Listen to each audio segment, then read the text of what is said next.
Hello everyone, a very warm and happy good morning to you all. UPSC mains answer writing practice में आज हम GS2 का एक topic ले रहे हैं that is adjectives attached to the word republic in the preamble. एक बार कुछ भी चीटिंग मत करना, मुझे सिर्फ इतना बताओ कि क्या प्रियम्बल में रिपब्लिक शब्द दिया हुआ है. चीटिंग नहीं करनी, एक बार जस्ट सोचो, remember recall what you have already studied somewhere in the polity. क्या प्रियम्बल में रिपब्लिक शब्द दिया हुआ है? Okay, will know it just now, will just see कि क्या है.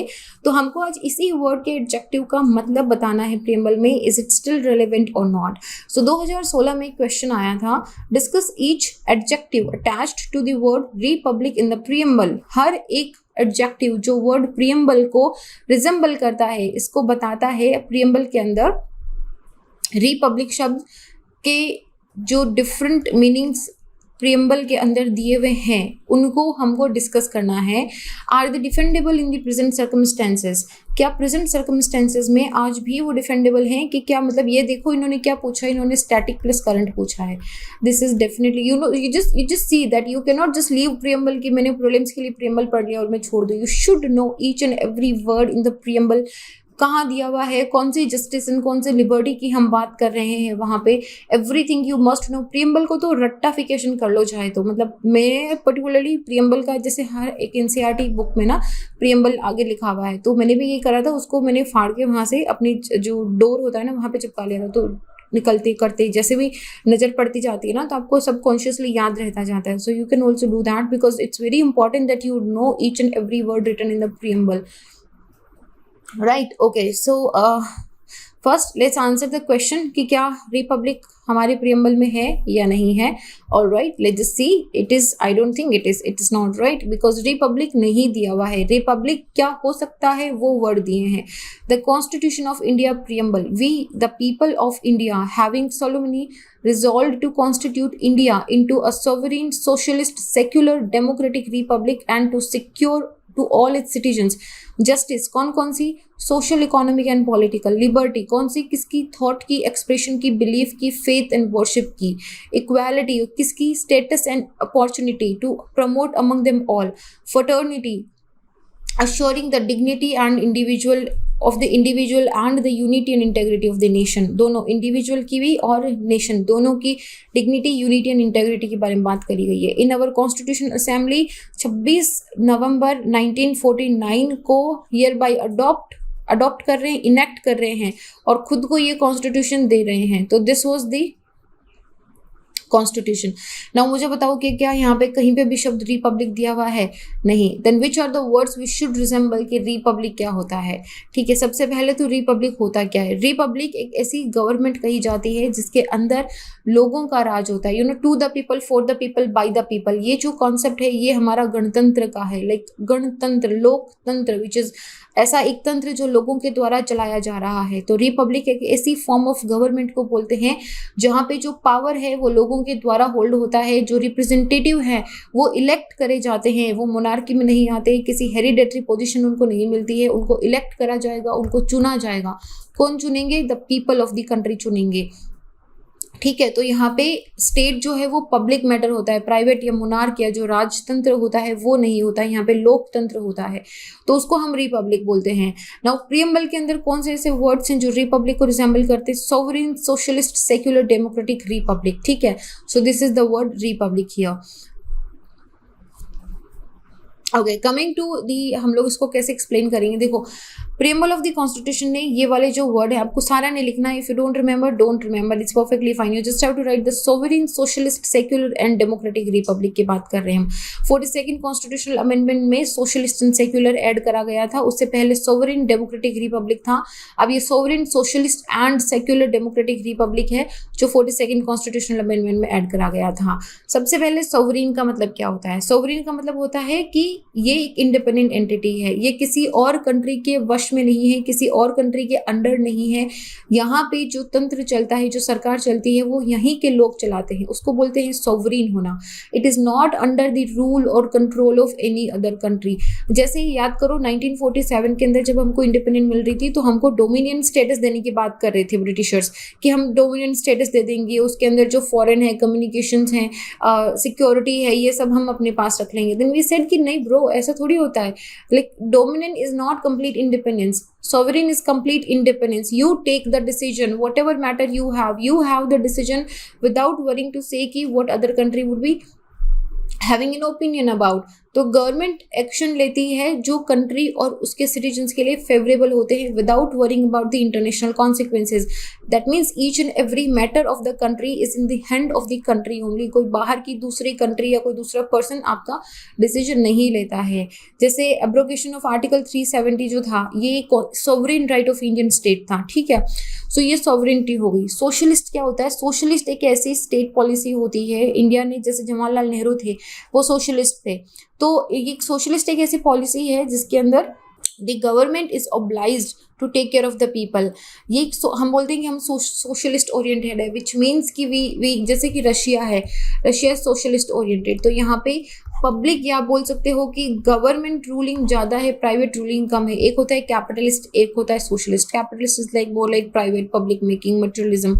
Socialism is more like this government का ये क्या बोलते हैं उसको हम लोग, ड्यूटी बनता है। गवर्नमेंट की इस चीज़ के लिए ऑब्लाइज्ड है कि वो हर एक सिटीजन को इक्वल अपॉर्चुनिटी प्रोवाइड करेगी एंड वो पुअर एंड डेस्टिट्यूट पीपल का ध्यान रखेगी। तो वो होता है सोशलिस्ट। तो हमने 42nd कॉन्स्टिट्यूशनल अमेंडमेंट करके सोशलिस्ट को इसके अंदर इंट्रोड्यूस करा था, ठीक है। जैसे पीएम जन आरोग्य योजना हो गया, पीएम गरीब कल्याण योजना हो गया, ये सारी योजनाएं क्या है?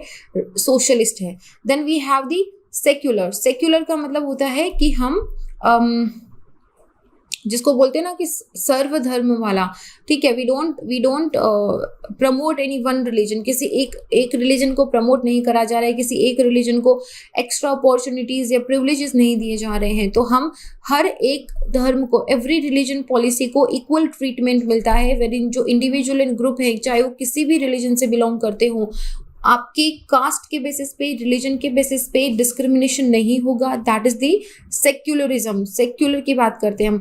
अच्छा याद करो, कुछ टाइम पहले हमने ना दो बार एक्चुअली ऐसा क्वेश्चन हमने डिस्कस करा है कि हमने पॉजिटिव एंड नेगेटिव सेक्युलरिज्म की बात करी थी। We discussed about the secularism in India and we discussed about the secularism in the France और इन द यूरोप ऑल्सो। तो हमारा जो कॉनोटेशन है सेक्युलरिज्म का, वो पॉजिटिव कॉनोटेशन है। मतलब हम तुमको एकदम फ्री भी नहीं छोड़ेंगे, अगर कोई कुरीति हुई तो उसको भी हटाएंगे, ठीक है। तो government is into that also, जैसे कि ट्रिपल तलाक वाला केस था, राइट। लेकिन वेस्टर्न यूरोप के अंदर आप देखोगे तो वहाँ पे नेगेटिव सेक्युलरिज्म का है कि सरकार और रिलीजन बिल्कुल अलग अलग है, एकदम सेपरेट है। Government does not interfere at all, even if there is a कुरीति इनटू द धर्म, ठीक है। तो यहाँ पे सेक्युलर कॉन्सेप्ट काफी डिफरेंट है, क्योंकि हम एकदम स्ट्रिक्ट बाउंड्री में बात नहीं करते हैं। If there is something which needs to be removed which is harming the dignity of the human being, तो वहाँ पे सुप्रीम कोर्ट आएगा और उसको अपने तरीके से इंटरप्रेट करेगा। तो ठीक है, हम पॉजिटिव सेक्युलरिज्म के अंदर हैं, okay. Then the fourth word is democratic. अच्छा, ये सेक्युलर भी ना, ये 42nd कॉन्स्टिट्यूशनल अमेंडमेंट से इसको ऐड करा था। सेक्युलरिज्म भी पहले नहीं था, क्योंकि जब कॉन्स्टिट्यूशनल असेंबली इस चीज को डिस्कस कर रही थी तो उन्होंने बोला कि हम by default we represent our country as a secular. तो अगर हम सेक्युलर वर्ड को इंट्रोड्यूस करेंगे तो कहीं ना कहीं वो ये चीज बताएगा कि हम है नहीं, इसलिए हम बताना चाह रहे हैं कि we want it to come into the papers कि नहीं हम तो हैं सेक्युलर। तो कॉन्स्टिट्यूशनल असेंबली ने इसलिए इस वर्ड को रिजेक्ट कर दिया था कि we will not put it into the preamble. लेकिन बाद में जब इंदिरा गांधी की सरकार आई 1976 के अराउंड 42nd कॉन्स्टिट्यूशनल अमेंडमेंट जब हुआ, तब ये वर्ड पर्टिकुलरली इंट्रोड्यूस करा गया था। काफ़ी इसमें रेजिस्टेंस भी था कि सेक्युलरिज्म को अब क्यों डाला जा रहा है प्रीएम्बल के अंदर, but then it was introduced into the preamble, ठीक है। तो ये ओरिजिनल नहीं था हमारा, ठीक है, इस चीज़ का ध्यान रखना।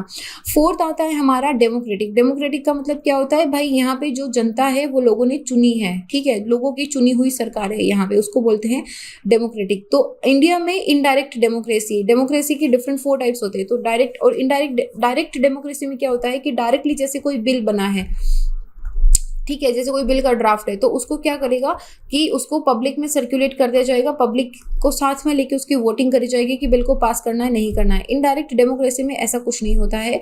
जो लोगों ने अगर एक बार सरकार को इलेक्ट कर दी, now the government has the responsibility, now the government will take decision on behalf of the citizens.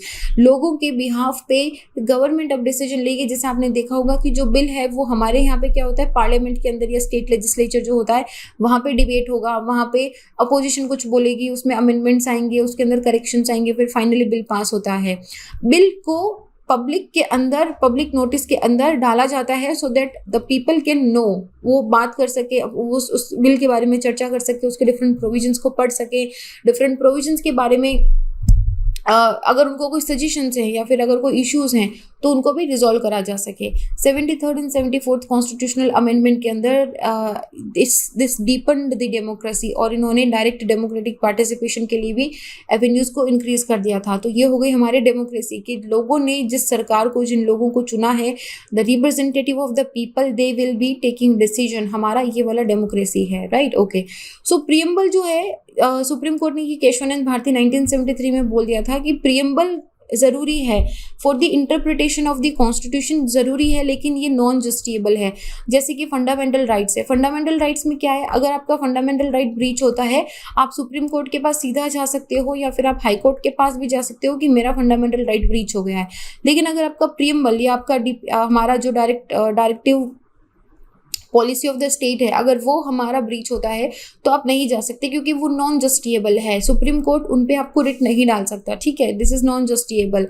लेकिन इसका इंपॉर्टेंट बहुत ज़्यादा है, क्योंकि कॉन्स्टिट्यूशन को पढ़ने में, कॉन्स्टिट्यूशन को इंटरप्रेट करने में, it is like it's more like you can say it's preface, it's a preface कि ये हमारा फेस ऑफ द कॉन्स्टिट्यूशन है, ठीक है, कि हमारे noble visions, it is the noble vision of our constitution maker. तो जो एडजेक्टिव की हम बात कर रहे हैं, जो रिपब्लिक के साथ अटैच है, वो they are not only dependable, बल्कि ये डेमोक्रेटिक सेक्युलर इथोस, जो हमारा स्पिरिट ऑफ कॉन्स्टिट्यूशन है, जो हमारा बेसिक स्ट्रक्चर ऑफ कॉन्स्टिट्यूशन है, इसको भी रिप्रेजेंट करता है। चाहे आप सोवरेन ले लो, चाहे आप सोशलिस्ट ले लो, चाहे आप सेक्युलर ले लो या डेमोक्रेटिक ले लो, ये सारे हमारे basics of constitution, Indian constitution है, जिनको चेंज भी नहीं करा जा सकता है। तो प्रेजेंट अगर मैं बोलूँ कि क्या प्रेजेंट सर्कमस्टेंसेस में डिफेंडेबल है, डेफिनेटली डिफेंडेबल है, क्योंकि अभी भी इनका प्रोटेक्शन किया जा रहा है। हालांकि कभी कभी इस तरह के एक्ट या एक्शंस हो जाते हैं, जैसे कि प्रेजेंट गवर्नमेंट के अंदर आपको काफ़ी सारे ऐसे एक्ट मिल जाएंगे जिनमें लगेगा कि ये सारी चीज़ें ब्रीच हो रही है, इन सारी चीज़ों का मतलब खत्म हो रहा है, but eventually if you see these have a very deeper meaning. 1, 2 या 4 साल कोई सरकार आके इस तरह के जो हमारे सदियों के जो deep meaning of the words है उनको चेंज नहीं करा जा सकता है, ठीक है। So this was it. अच्छा, इसके अंदर आपको लगेगा कि आंसर थोड़ा इनकम्प्लीट है, but it is not incomplete, because here there is a lot of current things would be included. तो जैसे जैसे आप करंट अफेयर में पढ़ोगे, here my main objective was to define कि जो ये 4 शब्द दिए हुए हैं इनका मतलब क्या है। नाउ मैंने आपको ट्रेन भी कर दिया है, एंड आई वॉन्ट कि ये जो ट्रेनिंग हमने करी है ये हैंडी हो थोड़ा सा। सो do this thing, I hope I have trained you all, but here I have a request for you all कि अगर आपको कोई भी क्वेश्चन है आंसर राइटिंग से रिलेटेड, कि हमको कैसे आंसर राइटिंग को अप्रोच करना है, जो मुझे लगता है अब तक तो क्लियर हो जाना चाहिए। अगर नहीं हुआ है तो let me know about that. अगर if you have any questions on how to approach a question if you don't know the answer, जो डिफरेंट इसके वर्ड्स होते हैं, टेल वर्ड्स होते हैं, उनको किस तरीके से एक्सप्लेन करना है, क्या लिखना है, कंसोलिडेशन ऑफ थॉट्स कैसे करना है। If you want to make me a separate video on that, I will be making a separate video, but only if you ask me to do that, ठीक है। We can do this one thing also, we can have question and answer at my Insta page also. You can, if you are on Insta, you can definitely drop me a message here. If you are not, then you can contact me on Telegram also, little_simple_buddha. I will see you guys. तो this is it. अपना ध्यान रखो. Give me suggestions if there is any questions. Ask me the questions. I'm here for you only. And I'll see you guys in the next. अपना ध्यान रखो. Stay happy. Stay hydrated. जय हिंद.